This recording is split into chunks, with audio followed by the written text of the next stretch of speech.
Hello, I'm Kochanski, Wilderness Living Skills and Survival Instructor. Work I've been carrying on for about 40 some years.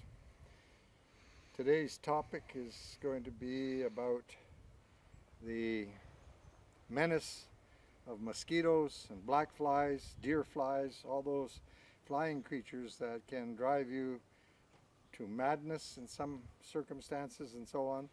Generally, when we enjoy the outdoors, they are with us. And in my career, I've had to deal with them or else life is not very comfortable.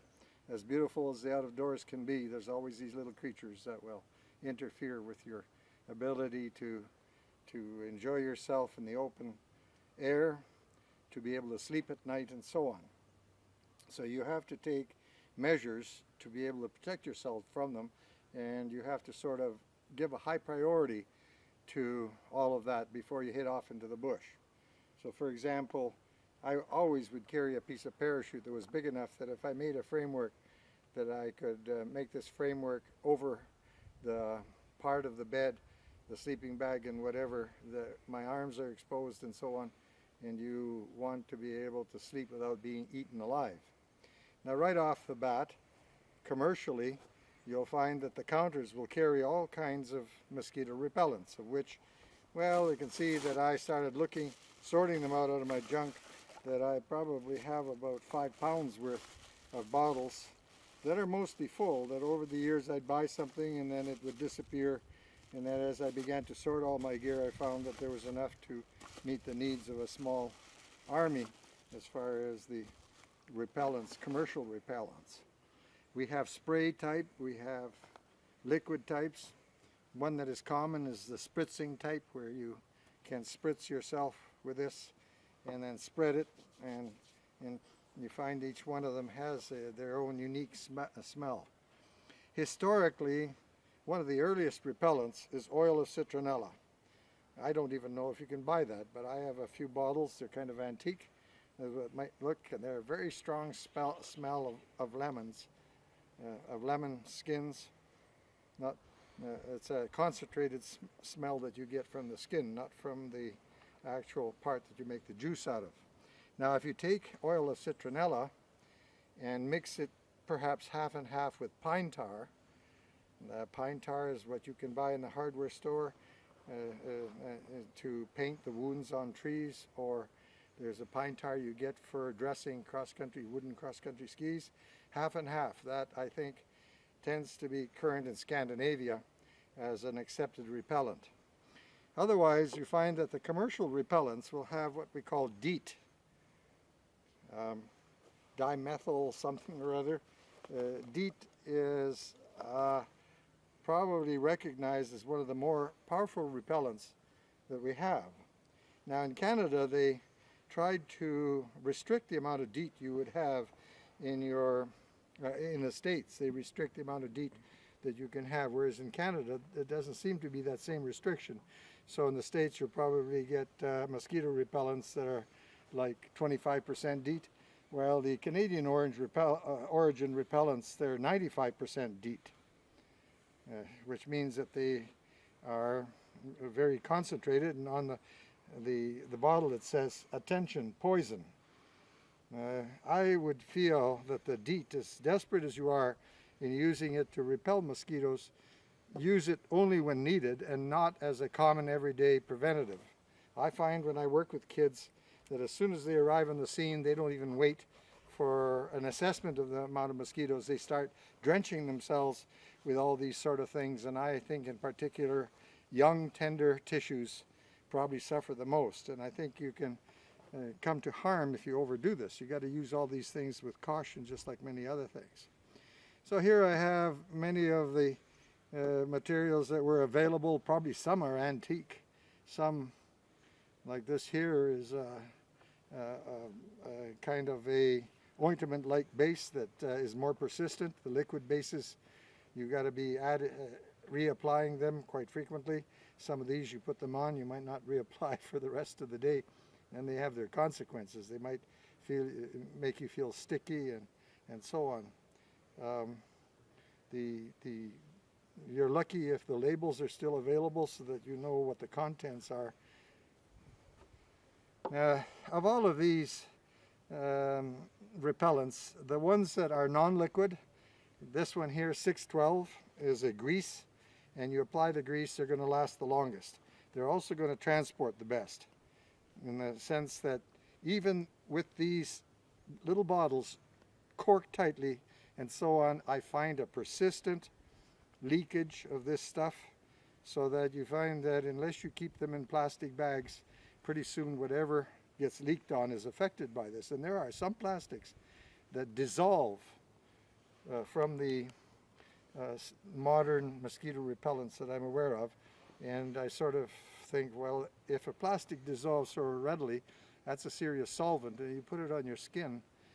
How does it relate to being absorbed by your skin, and how does it end up in your liver, and so on? So be cautious with these things. Don't put any on any more than you have to. And when the mosquitoes get out of control, that's when you use it the most.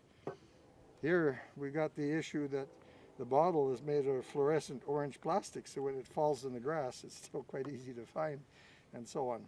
Now the 612 is my favorite in a way, in the sense that a grease doesn't leak so badly and the grease stays on longer.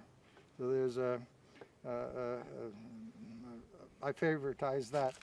The situation also is current where you can buy the pads. So if you're packing something for, let's say, an overnight, and if you look at these pads, you'll see that whatever is in those foil packaging tends to exit the foil packaging. No matter how good the foil packaging, it seems to leave it, and then it's dissolving the lettering, and it's dissolving the directions and so on. But I think it's the towelettes are available, which I figure that they have some merit when it comes to a compact kit.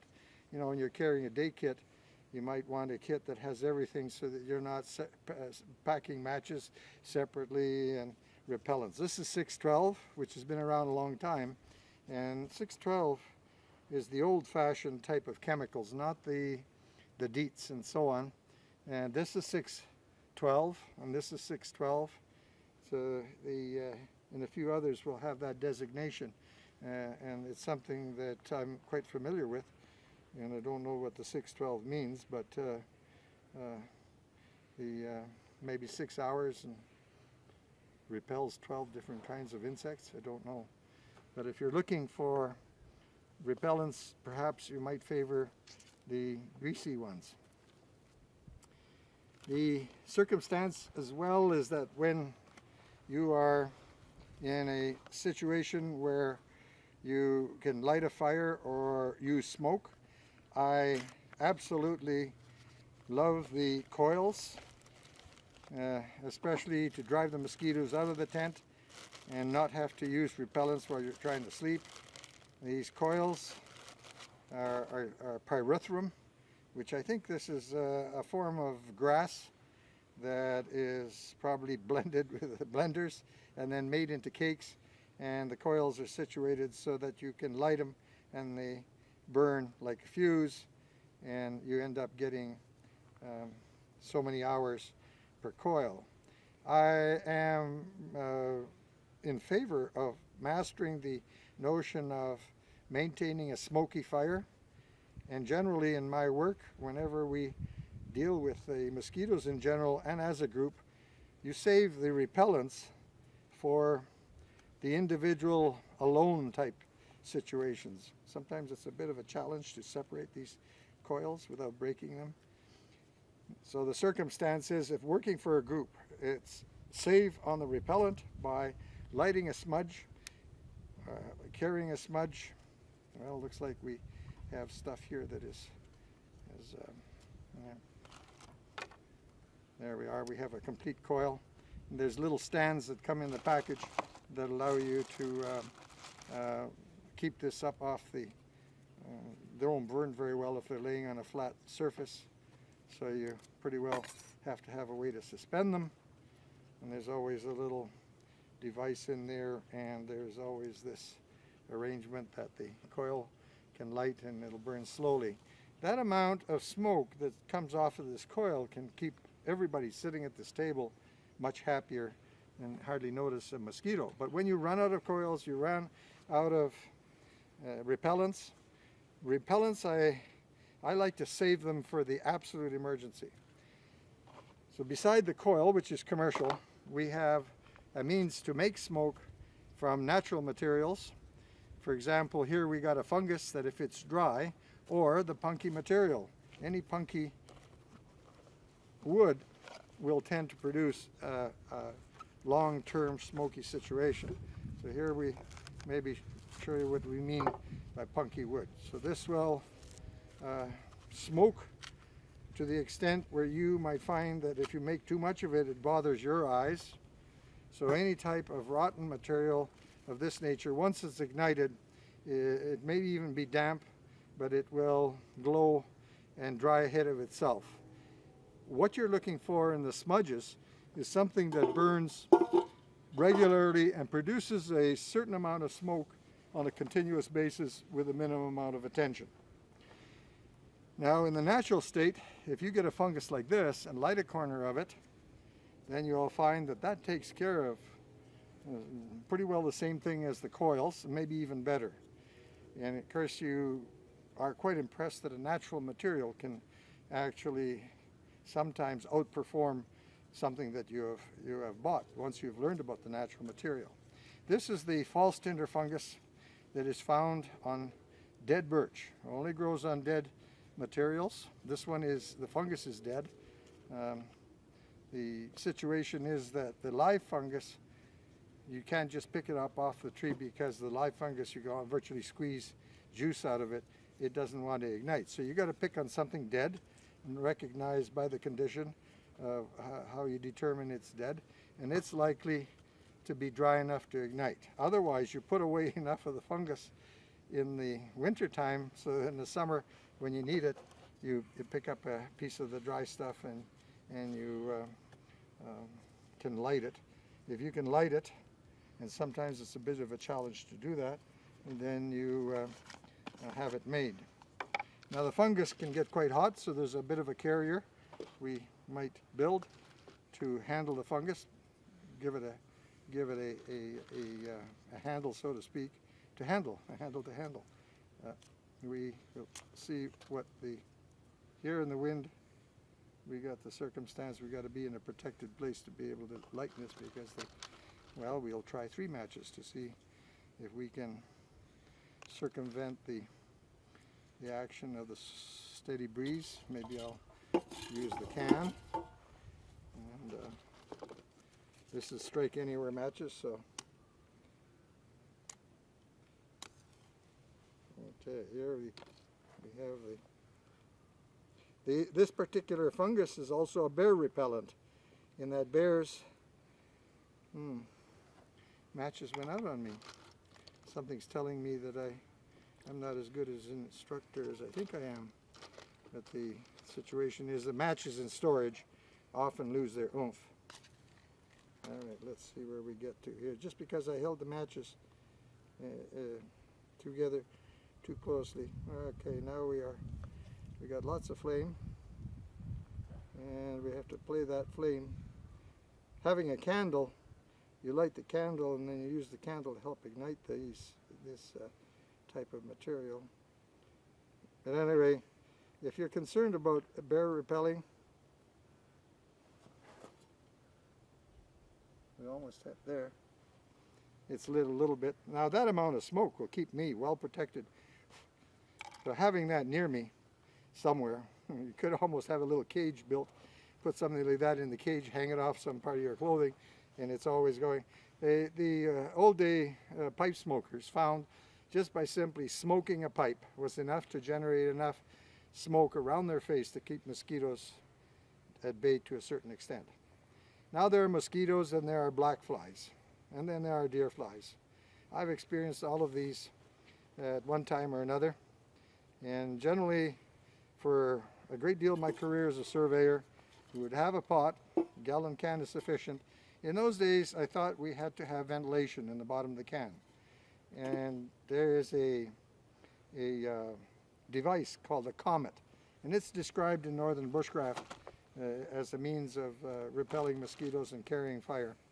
And the Comet is a tail that you constantly keep stuff burning in here. One reason is to keep the mosquitoes and flies away. The other is to carry fire, perhaps. And you'll find that you'll light a certain fire, and then you learn to add various ingredients in such a way that that fire is continually glowing. There's not much flame, generating as much smoke as possible. The intention is to create as much smoky type of conditions. If you light this punky material, it's very easy to maintain a dense smoke. It doesn't take much. But for example, the way that you maintain the most constant fire is with dry moose manure, horse manure, or any type of manure that's dry enough that you have a bag and you collect it when you see it in great amount, and you have the pot, and every once in a while you reach into the bag and add this stuff, and every once in a while you add a bunch of grass, leaves, organic soil, whatever. It takes experience, but the issue of the annoyance of the flies will eventually force you to learn how to keep that smoke going on a pretty constant basis. Now, we've mentioned the true tinder, false tinder fungus, mainly because there's a material in here that when you extract it, you usually need fire to produce it. And then just a little aside, you would never use something like this that's so precious for other applications, because probably a big chunk like this might last you an hour or two, whereas you might find that this might burn for a couple hours. And this is the true tinder fungus, which requires no other preparation outside of making sure it's dry enough once taken off the tree. And this comes off of a living tree. The tree is dead, the fungus is dead, and doesn't have the same uses. This one always grows on dead trees, and it favors birch. This one here grows on nothing but birch. This one here will grow on many other trees of the hardwood, leafy trees. So aspen, black poplar, and birch are the common hosts for this fungus. The other means of protection is head nets. And probably there are many different head nets meant for different types of headgear. And I have a virtual museum of these head nets. This one is obviously really meant for a brimmed hat. So it's got the circle for your brim to come through, and it minimizes the amount of material. Many of these mosquito nets, if you look at them as bags, like for example, I could tie this off and I could carry gear inside of this bag as a means to control things from getting lost and keeping things in place. You also find that there are bags that are meant for dishes. This I think is Swedish, but it's actually meant to be used for both. It's got a drawstring, and you can see the color. The darker the color, and black or dark green are the best to look through. And the worst to look through would be something that's white, that interferes with your vision the greatest amount. Double duty or triple duty strainer. Fill this with snow, you melt it in the wintertime. And a head net, multi-uses. Here in the dollar store the other day, I run across for $1 something that perhaps could really compact into a very tight little ball, and you have the option of using it as a mosquito net, the hat and everything. Perhaps if the hat was a bit more rainproof. So you don't want the net, you just stuff it in the top, and I've gotten rid of it. I figured that working with kids, this is something affordable. Everybody in the family has a minimum amount of protection. We'd carry something like that. And I just bought this a few weeks ago or so in a dollar store. You get quite a bit of hat for $1 when it comes to mosquito repellency. There is a peculiar head net protection, probably favored by the Ku Klux Klan, is this one, where it was surplus and took a while to find out, and I think on the internet you can read more. And of course you can also wear it in such a way that that protection for the face from glare and from sun is there. I thought it was for a peaked helmet, but I understand this helps you fill your water bottle by creating the funnel that goes with your canteen. As you pour the water in here, you don't have to be so careful in your aim, as you will then use this to assist in filling your water supply. Then there is this one, which by itself can be very light because it seems like it's meant to go over a helmet, and there is an elastic in here that I would often cinch it up to the extent that I would wear this very light, both sun protection and mosquito protection.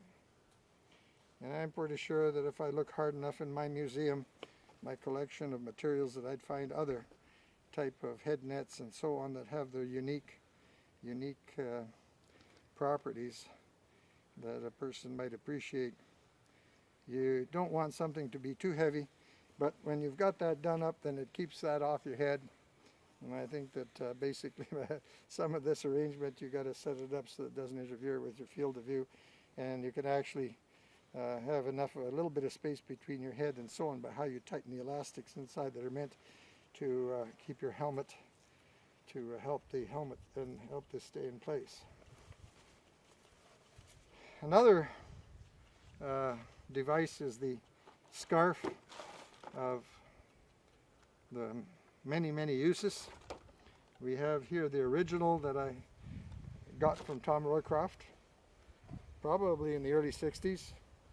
First meant to be a scarf, and might not have as much mosquito protection in it as other scarves will, but this is big enough that whenever you use it, that this will be comfortable on your head, which means that you can fold the scarf many times and make a form of turban out of the scarf and use it to keep your head warm when you're sleeping in the sleeping bag.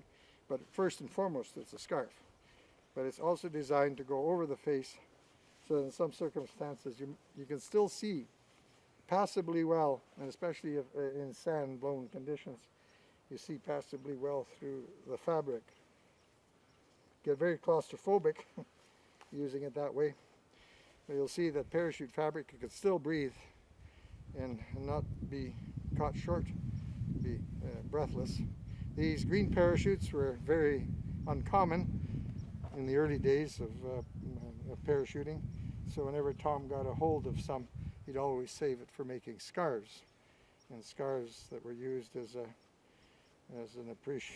show of appreciation. When someone did something for Tom, he would give them a scarf as a souvenir. Here we have the turban that I'm talking about with regard to wearing something on your head to protect your head from the sun, or wearing something on your head to pull down over the ears and so on, and sleep in a sleeping bag when your normal headgear is too cumbersome or too wet or something. This is the version of the more modern scarf. If we roll this up into a tight ball, it'd be maybe 1/5 this, but this is the way we put away fabric. And we momentarily talk about this. We've mentioned it elsewhere, but just in case the people who are watching this haven't seen this before, this is a size that allows us to do about at least almost 50 things that can be done with a piece of fabric that happens to be sewn into a bag. And there are two mosquito functions here. One is there's a mosquito head net, and of course made out of black material. And so when I get my head in here, I turn, some of them have the mosquito net all the way around, some are just a panel. And so during the day, during the night, that same opening on the side allows you to put your upper body inside the scarf on a hot summer's day in the bag when the mosquitoes are the worst, and you're sleeping like this under a spruce tree without putting up your tent, and you find that you've got this protection that allows you to be able to listen to the hum, but none of them bother you because you have brought along something that will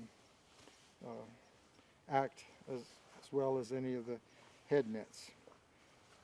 This is a scarf first and foremost, a bathing suit, a bag for carrying stuff in connection with the Roycroft back frame, and if you have a second one, The other one is the pack strap, and this here allows you to construct a stretcher. Hopefully in the future will be a long video on all the things that this scarf actually does. So if you're wondering how we build a stretcher out of this, we'll build one.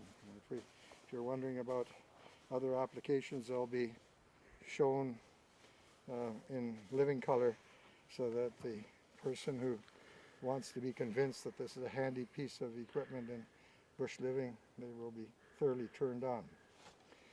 Well, the situation is that we must acknowledge that mosquitoes and black flies and the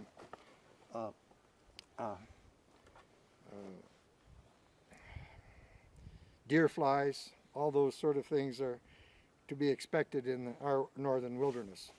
And then sometimes, as I say, it is common to find that certain people who didn't know how to protect themselves from these creatures have been driven to madness. It's a thing to always keep in the back of your mind. What are you going to do if you're caught out there in fly season? You may carry a high quality repellent that you read the directions off the package. Go to that part of the store that carries all kinds to select from. Make your decision there. Also realize that when you run out of those materials, that you should also know how to extract from the forest the materials that will help you to get by. And to me, there's very few repellents that do as well as smoke. Now, you can try to rub certain plants on your skin if they're available, and I've attempted many of those sort of things, from stirring up ant's nest and then holding your hand really close to the ant's nest, and the ant spit this formic acid, then you rub your skin. These others, they just don't seem to be so available, and I would say focus a lot on smoke. Learn how to use smoke, and you will probably find you'll manage.